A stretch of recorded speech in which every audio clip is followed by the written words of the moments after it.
अस्सलाम वालेकुम व्यूवर्स, आइए आज डालते हैं शहनाज और सिद्धार्थ की मोहब्बत पे फिर से एक नज़र। बिग बॉस 13 का सीज़न शुरू होते ही इन दोनों की मोहब्बत की कहानी भी डे फर्स्ट से शुरू हो गई थी।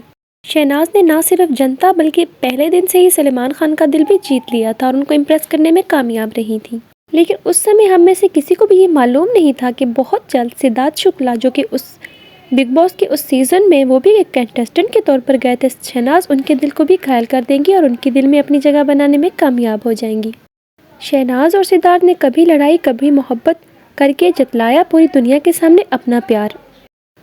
एक बार बिग बॉस में एक और कंटेस्टेंट जिनका नाम आरती था, उन्होंने बताया था कि शहनाज और सिद्धार्थ एक दूसरे से ऐसे नाराज़ होते हैं और ऐसे राज़ी होते हैं जैसे दोनों मियाँ बीवी हों। वहीं जब शहनाज से आरती ने पूछा मजाक में कि क्या तुम वाकई सिद्धार्थ की बीवी हो, तो आरती और शहनाज दोनों हंस पड़े। बिग बॉस में ही इन दोनों की पहली मुलाकात हुई। इससे पहले उन दोनों ने एक दूसरे को नहीं देखा हुआ था। ये दोस्ती और कब ये प्यार में बदला किसी को कुछ मालूम ना पड़ा। बाहर की दुनिया, जनता जान चुकी थी कि इन दोनों का प्यार परवान चढ़ चुका है, लेकिन ये दोनों बिग बॉस में फ़िलहाल नहीं मान रहे थे। दोनों की अक्सर बिग बॉस में घर में नोकझोंक भी हो जाती थी। अंदर उनका प्यार और बाहर जनता का प्यार शहनाज के लिए बढ़ता जा रहा था। कहीं ना कहीं बिग बॉस के घर वालों को भी ये बात साफ दिखाई दे रही थी और वहीं सलमान सर भी इनकी मोहब्बत को समझ चुके थे। कुछ लोग शहनाज और सिद्धार्थ की बिग बॉस में हुई लड़ाई से इरिटेट भी हो रहे थे और इसी बात का जिक्र एक वीकेंड पर सलमान सर ने सिद्धार्थ और शहनाज से क्लियर कर दिया था कि अगर तुम दोनों जीतने की गज से आए हो और जीतना चाहते हो तो तुम लोगों को ये इरिटेटिंग करना छोड़ देना चाहिए। ना ही खुद को डिस्टर्ब करो और ना ही दूसरों को। सलमान सर ने यह बात सिर्फ इसलिए की थी क्योंकि वो भी शहनाज और सिद्धार्थ के फ़ैन हो चुके थे और वो चाहते थे कि इन दोनों में से कोई ना कोई ट्रॉफी ज़रूर लेके जाए, क्योंकि वो जान चुके थे कि बाहर जाकर इन दोनों का प्यार बहुत बड़ा परवान चढ़ने वाला है। सलमान सर स्टार्ट से ही चाहते थे कि शहनाज और सिद्धार्थ जीते। वो इनको कभी ना कभी किसी न किसी तरह हर वीकेंड पे सपोर्ट भी करते हुए दिखाई दिए।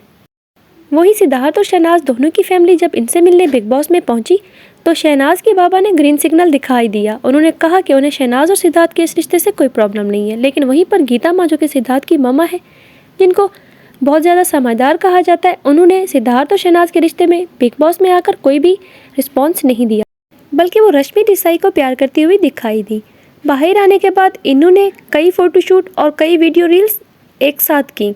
इनकी आए दिन कोई ना कोई रील्स निकल कर आवाम के मीडिया के सामने आ रही थी और सोशल मीडिया पर उनके चर्चे हो रहे थे। शहनाज ने बाहर आकर क्लियर बोल दिया कि सिद्धार्थ और मेरा रिश्ता बहुत खालिस और बहुत प्योर है और ये रिश्ता सिर्फ बिग बॉस की हद तक या जीतने की हद तक नहीं था, बल्कि मैं इसको बहुत दूर लेकर जाना चाहती हूँ।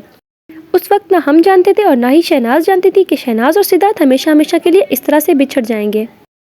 शहनाज और सिद्धार्थ के फ़ैन उनकी जुदाई के गम से आज तक नहीं निकल पाए और हमें लगता है कि शहनाज भी अभी तक उस गम से नहीं निकली है और शायद वो कभी इस गम को भुला भी नहीं पाएंगी। इन दोनों की कहानी अधूरी कहानी रहेगी। इसे मोहब्बत की अधूरी कहानी के तौर पर भी लोग याद रखते हैं। इस टूटी हुई अधूरी कहानी को आप कैसे याद करते हैं, हमें कमेंट में लाजमी बताइएगा। मिलते हैं इसी तरह की एक और वीडियो में, तब तक के लिए अल्लाह हाफिज़।